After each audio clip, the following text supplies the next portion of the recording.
Amigos míos, bienvenidos a bordo de este viaje de historias. Y hoy vamos a hablar sobre la ardua, dura lucha que han librado lo más de 50 años los estudiosos del fenómeno ovni, unos muy rigurosos, muy serios, y otros no tanto, y obviamente también muchos charlatanes que se han mezclado en este asunto.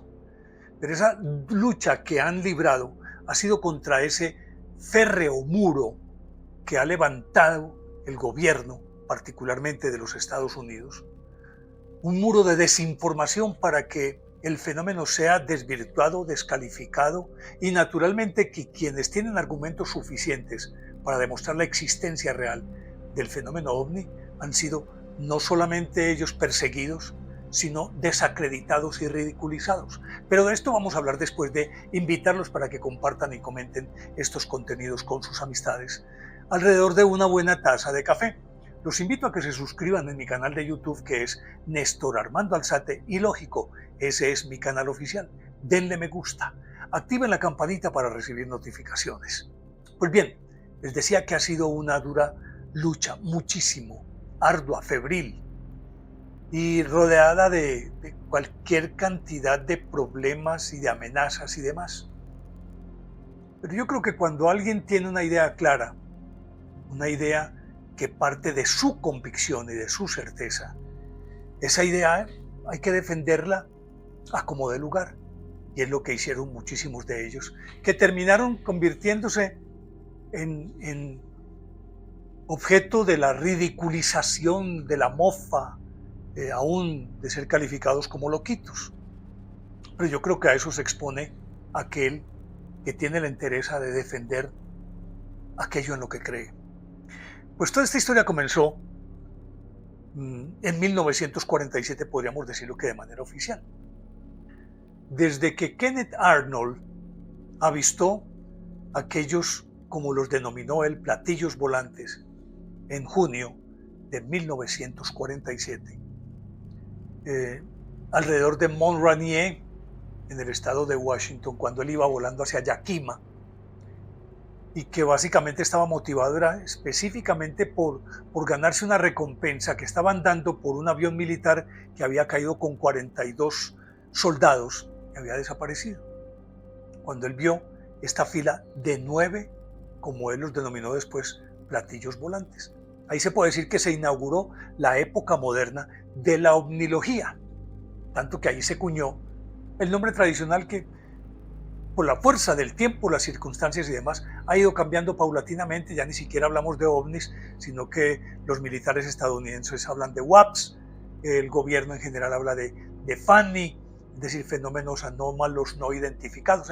Sea cual fuera el nombre que le quieran poner, la esencia de la cuestión es que la vida extraterrestre existe, que hemos sido visitados. Sí. Tanto es así que una semana después de que Kenneth Arnold tuvo este avistamiento, se dio el más icónico, el más famoso y quizás el más discutido, pero el más indiscutible, el incidente Roswell. Pues resulta que a raíz, eso fue en junio de 1947, y lo del incidente Roswell eso fue a finales de junio, lo de Kenneth Arnold. Y el incidente Roswell fue como el 8 de julio de 1947. Y entonces, como estaban en plena Guerra Fría, era tal el miedo que tenían Estados Unidos y la Unión Soviética el uno del otro, por lo que podrían estar haciendo tras bambalinas, creando armas lo suficientemente potentes como para acabar con el otro, mucho más teniendo como referente las bombas atómicas de Hiroshima y Nagasaki. Entonces existía una paranoia, y yo ya hablé de esto en un capítulo anterior, pero simplemente lo retomo como para ubicarnos en el tiempo. Eso llevó inclusive a tal punto a que el presidente Truman creó en septiembre de ese año, tras el incidente Roswell, que nadie pudo explicarlo, que aunque trataron de enmascararlo, las evidencias, las fotos y demás eran tan abrumadoras que por más que intentaron hacer parecer eso como un globo sonda, que no había habido muertos ni nada de esas cosas, Ya era algo que no se podía tapar. Entonces, muy preocupado, Truman creó la Secretaría de la Defensa de los Estados Unidos y nombró a un almirante, James Forrestal, como el primer secretario de la Defensa. En ese mismo momento crearon Majestic 12, que fue la primera comisión, digámoslo de esa manera, que se conformó para estudiar el fenómeno ovni. Naturalmente, James Forrestal formaba parte de ella. Y pues entre los miembros habían gente supremamente prestante de la academia, de los círculos militares y demás. Pero Forrestal, que era un hombre muy brillante, muy inteligente, llegó un momento en que, ante el peso de los argumentos, dijo: no, esto existe, esto hay que dárselo a conocer a la opinión pública. Ella tiene derecho a saber qué es lo que está ocurriendo, qué es este fenómeno, para dónde va y de dónde viene. Pues lo cierto del caso es que se chocó con un frontón y al poquito tiempo, siendo el primer secretario de la Defensa, justamente porque él se cerró a la banda que esto tenía que darse a conocer a la opinión pública, y en el otro lado estaban Harry Truman, presidente de los Estados Unidos. Estaba, creo que había metido la mano también J. Edgar Hoover, Kim Tucker, el almirante que formaba parte de Majestic 12, el general Marshall, todos se fueron contra él. Lo cierto del caso es que él tuvo que renunciar, se retiró. Se retiró y de pronto resultó que en un establecimiento psiquiátrico, en un hospital, con problemas mentales. Y entonces fue sometido pues a unos tratamientos, el tratamiento duró buen tiempo. Lo cierto del caso es, para sintetizar, este de James Forrestal apareció suicidado. Dice que se lanzó desde un piso alto en el hospital en el que se encontraba, se lanzó y se mató. Obviamente que esto levantó muchísimas sospechas, porque era demasiada casualidad que él, después de ser secretario de la Defensa, un hombre prestante, respetado, un militar de todos los galones y con todos los méritos, se suicidara de esa manera. No. Y se asume que ese fue, desde esa perspectiva, quizás la primera víctima de todo este entramado.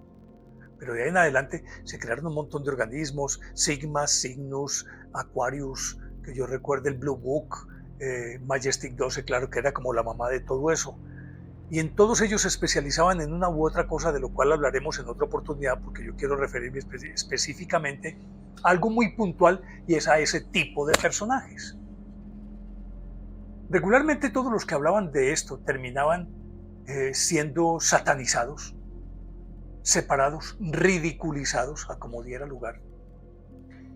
Y muchos de ellos, en su momento, no se atrevían a decir nada, porque además estaban sometidos a una ley del Estado que les exigía la máxima confidencialidad, y que inclusive se podría llegar a la coyuntura de un consejo de guerra o cosas por el estilo, particularmente los militares, o a procesos civiles, los civiles.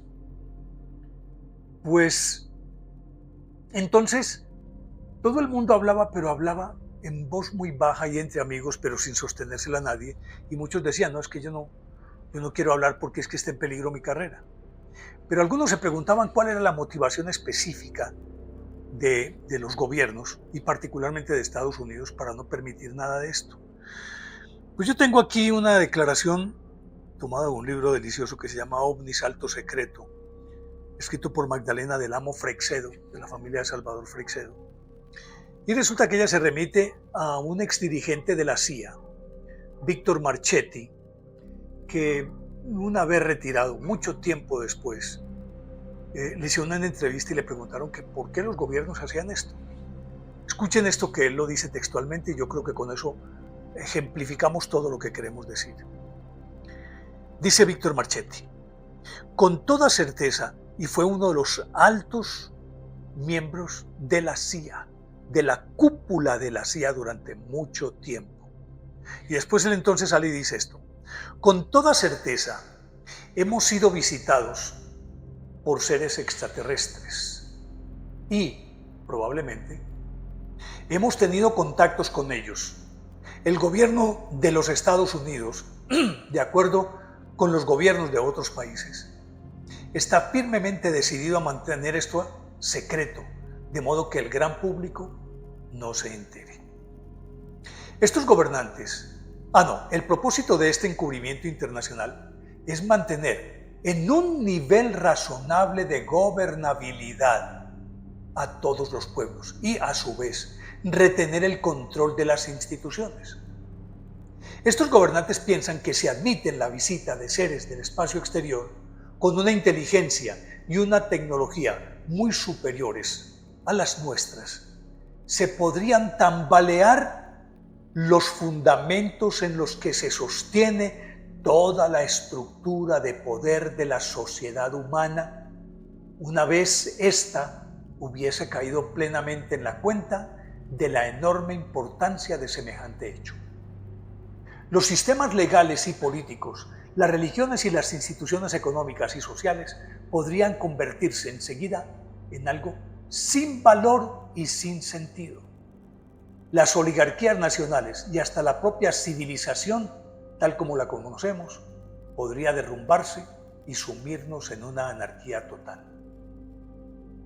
Dichas conclusiones no son necesariamente válidas, pero reflejan muy acertadamente los temores de las clases gobernantes de las grandes naciones, sobre todo de los líderes fácticos que tras bambalinas dirigen la marcha de nuestra sociedad. Estos líderes han invocado siempre la seguridad nacional para mantener muchas cosas en secreto. Esto fue lo que dijo este señor Víctor Marchetti. Yo creo que eso resume toda la posición de los gobiernos, por qué no dejan nada, que nada traspase los límites que ellos quieren. En ese orden de ideas aparecen quiero centrarme en dos individuos muy importantes. Uno de ellos, Bob Lazar. En 1980, Bob Lazar dio unas declaraciones en unos medios que definitivamente, pues, la KBG de Las Vegas, un canal de televisión, y contó que él había estado trabajando en Groom Lake, un sitio llamado Zona S4, a 20 kilómetros, un poco más de 20 kilómetros del Área 51, que es un sitio súper secreto, en el que además se adelantaron pruebas de aviones también muy especializados. El gobierno el U-2, por ejemplo, el Aurora, el STR-71, el Blackbird, varios aviones. Y resulta que a Bob Lazar, que trabajaba para el gobierno de los Estados Unidos, lo llevaron allá. Y él afirma que estuvo trabajando justamente en Groom Lake, que es un sitio muy especializado, en donde, empotrados en una montaña, hay unas instalaciones, entre las cuales hangares, y él habla vio 9 ovnis que estaban en esos hangares empotrados en la montaña, no a la vista de todos, sino como unas especies de semitúneles, y que él ahí tuvo que trabajar con 22 personas más, pero solamente tenía contacto con una persona que era con quien en ese momento hacía el trabajo, y que trabajaron sobre lo que llaman pues ahora tecnología inversa, es decir, una tecnología que se basa en el hecho de que se coge un objeto que ya está completo, terminado, que está perfeccionado, y simplemente comienza a desbaratarse paulatinamente para ver cómo funciona y ver todos sus mecanismos, pero de lo completo, de lo hecho, hacia la base, hacia cómo empezaron a construir el objeto, que es mucho más fácil de entenderlo, y se llama tecnología inversa, que según Bob Lazar es la que han aplicado a lo largo de todos estos años, más de medio siglo, porque estamos hablando de, cuando él habló de esto fue en los años 80, y entonces decía que inclusive hay un Pentium, creo que se llama, un elemento químico, el 115, algo así por el estilo, que decía, él afirmaba que con 34 gramos, yo no sé en un proceso X de ese elemento, se podía poner en marcha a los ovnis. Y contó además que no solamente estuvo trabajando en ese campo, sino en otros campos de la física en torno a estos platillos volantes.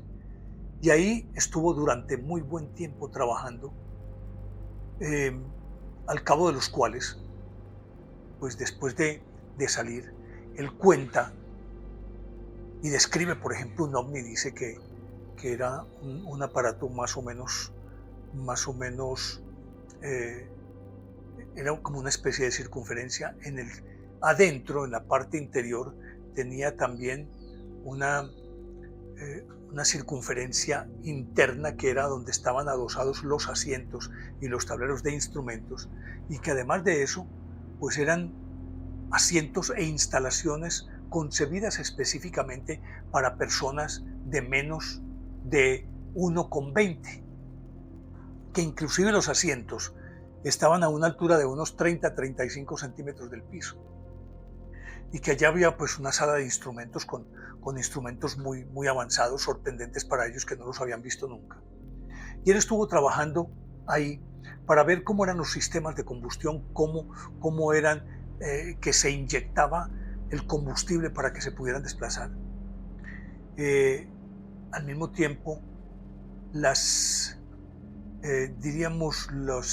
incidencia de los campos magnéticos en los desplazamientos. En fin, él contó perfectamente que fue en ese sentido, no sé si porque pudo haberlo dicho pues sin que hubiese ocurrido, pero fue por lo menos, a mí me induce a creerle que sí. Dijo, pero yo no vi alienígenas muertos. No, vi el aparato. Vi 9 aparatos, algunos como si acabaran de salir pues de la fábrica, otros no tan en buen estado, otros en muy mal estado, pero vio a 9. Y dice él que particularmente trabajó en uno que era el que estaba en mejores condiciones, y de ahí pudieron sacar muchísimas conclusiones. Pero cuando él viene y cuenta esta historia, obviamente que él mismo, diríamoslo, no sé si en un arranque de temeridad, de honestidad, o buscando protagonismo, lo que fuera, lo que lo moviera a eso, lo cierto del caso es que entonces, una vez que él contó todo esto y que había estado trabajando en ese aparateo y que había descubierto ese elemento que ya pues también lo conocen suficientemente, pero en esa época no, y que tecnológicamente describió algunas cosas sorprendentes, pues resulta que empezaron a perseguirlo. De la noche a la mañana pasó de ser uno de los físicos más prometedores, más importantes, de los cerebros más brillantes de Estados Unidos, pasó a ser un charlatán.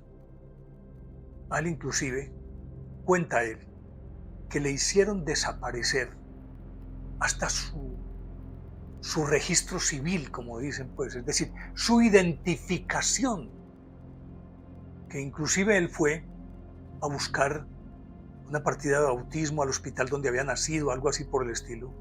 No, aquí no nació nunca un Bob Lazar. Aquí no hay nadie con ese nombre. No existen registros. No existía registro en su high school, ni en las universidades que él dijo, entre otras la MIT, que es una de las más prestigiosas, Instituto Tecnológico de Massachusetts, que estudió allí y se graduó como físico. Nada. No tenía identidad de su seguro social, no tenía nada, no existía. Pero aparte de eso, a más de no existir, le montaron varias causas, entre ellas dice que pertenecía a una red de pornografía y que era proxeneta, en otra que había montado una empresa fantasma para vender material radioactivo. Por todo esto lo encausaron, lo metieron a la cárcel, lo sacaron de la cárcel, volvían hasta que el tipo, no se sabe qué pasó con él. Y no sé si esté vivo o muerto, pero lo cierto es que desapareció de la escena mundial. Bob Lazar, una mente brillante, que a juzgar por la forma como habla de todo esto, necesariamente el tipo tenía que ser un físico prominente. No podía ser de otra manera. Pero por la misma época apareció otro señor llamado Paul Benewitz. Pues resulta que Paul Benewitz era un ingeniero que montó su propia empresa y se especializaba en electromagnetismo. Pues resulta que él se fue a vivir muy cerca de la base Kirtland, que está en Albuquerque, en Nuevo México. Y él no se sabe si deliberadamente lo hizo para estar junto a esa base o qué. Empezó a hacer estudios y a observar que regularmente esta base era circundada por platillos volantes a toda hora. Es decir, sobrevolaban estas instalaciones, entendiendo que la base Kirtland es quizás una de las más importantes en materia de armamento nuclear. Allí inclusive está lo que llama el laboratorio Sandía. El laboratorio Sandía es un organismo encargado de construir partes necesarias para armas nucleares. Se estudia cómo eliminar los elementos radioactivos y demás. Y resulta que este Paul Benewitz, también por los años 80, empezó a observar y observando pues este sitio, Groom Lake, era cercano también. Todo esto era en el estado de Nuevo México, pues todo esto ocurre en Nuevo México. Y resulta que en la zona de pruebas de sal de Lake Groom también, junto al cañón del Coyote en la Sierra Manzano, miren que son nombres muy españoles o muy castellanos, pues porque es Nuevo México, que había pertenecido a México. Y resulta que allí ocurrió que por la misma época se dio también por oleadas las famosas mutilaciones de las que ya hablamos en alguna oportunidad. Todo esto como que iba corriendo al unísono, pues aparejado.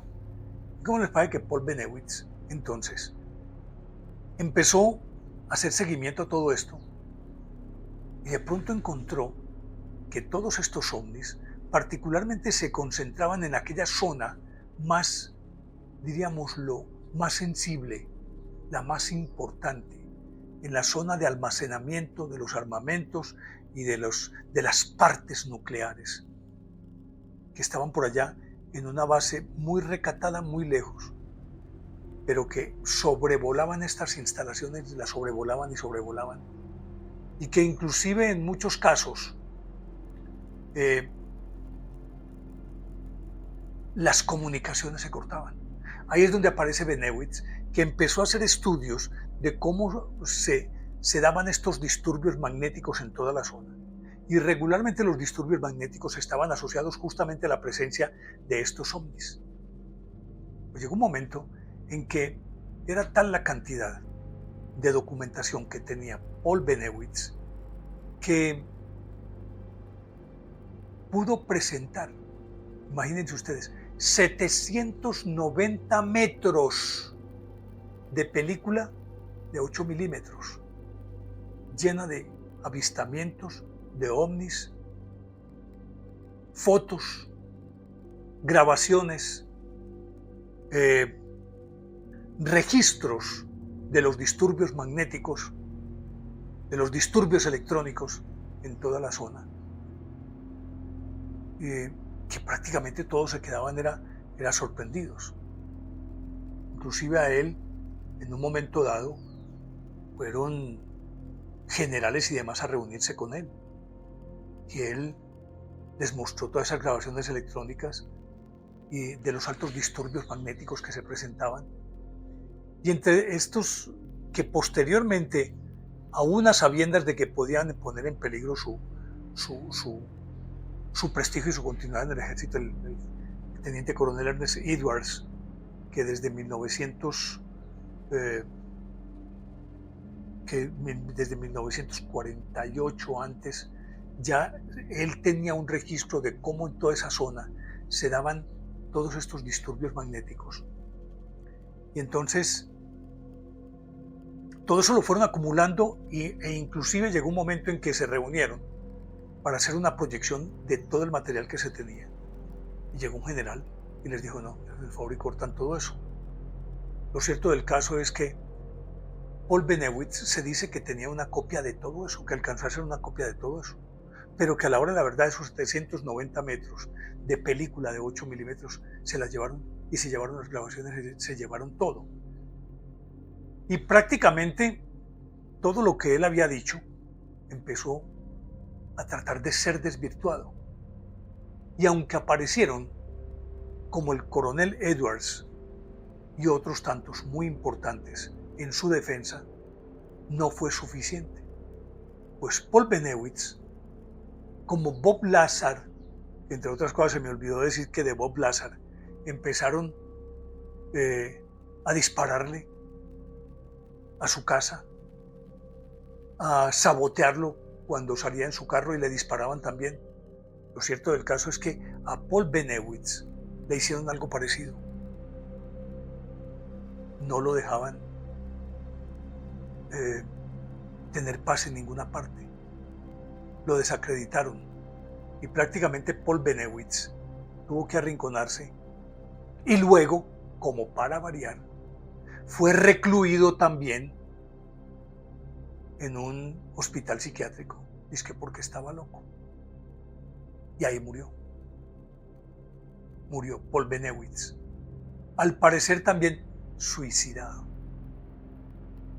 Después de ese enorme aporte, de ese valiosísimo aporte, porque no solamente fue mostrar que había disturbios magnéticos, sino la relación de esos disturbios magnéticos con los ovnis. ¿Y por qué podría darse eso? ¿Qué sería lo que tenían los ovnis que producían esos disturbios magnéticos? Lo cierto del caso es que también fue desacreditado y prácticamente murió catalogado como loco. ¿Hasta qué punto se llega a todo esto? Y estoy contando esta historia porque quiero referirme en el próximo episodio a lo que en este momento está aconteciendo. Que en este momento supuestamente hay una apertura mental mayor. Se supone que por fin están entendiendo los gobiernos que para empezar ya es tontería tratar de guardar algo que con los medios que se tienen hoy es imposible mantener en secreto, pero también en principio con un poco de toma de conciencia. Pero de esto vamos a hablar en el próximo capítulo. Quería contarles de estos personajes que a la hora de la verdad podría decir que, digámoslo entre comillas, mártires de la ovnilogía, por lo que ellos hicieron con temeridad y la forma como fueron ellos tratados. Y luego borrados del mapa. Llegamos al final, espero que les haya gustado esta historia. De ser así, denle me gusta, activen la campanita para recibir notificaciones. Y en el próximo episodio me voy a referir especialmente a lo que está ocurriendo hoy, aquí y ahora. Pero quería poner esto como antecedente para que tuviéramos como una especie de escenario en el que pudiera entenderse qué es lo que ha ocurrido históricamente para llegar a donde estamos hoy. Así que a ustedes muchísimas gracias. Espero que les haya gustado. Les dejo la inquietud de siempre. ¿Les parece lógica o ilógica esta historia? Y nos encontramos en el próximo viaje de historias que con seguridad va a ser fascinante. Chao.